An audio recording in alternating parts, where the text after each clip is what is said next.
Well, hello everyone. It's Donna. How are you? So I thought I would give you an update on the table runner.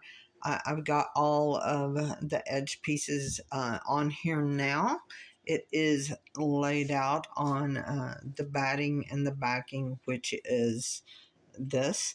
I am going to go, white around here, there, probably on the outside of it too. And I don't know if I'm going to bind it in this pink or if I'm going to bind it in the white. I'm not sure if I'm going to do any other quilting on this or not. I might try to, after the first wash or something, do something in there. I don't know, but at least this is the way it is right now, and I'm about to go at least attach it all together and then trim it down.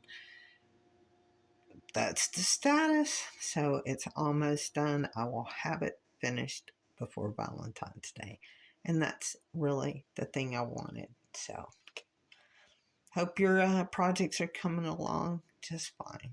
Talk to you later. Bye.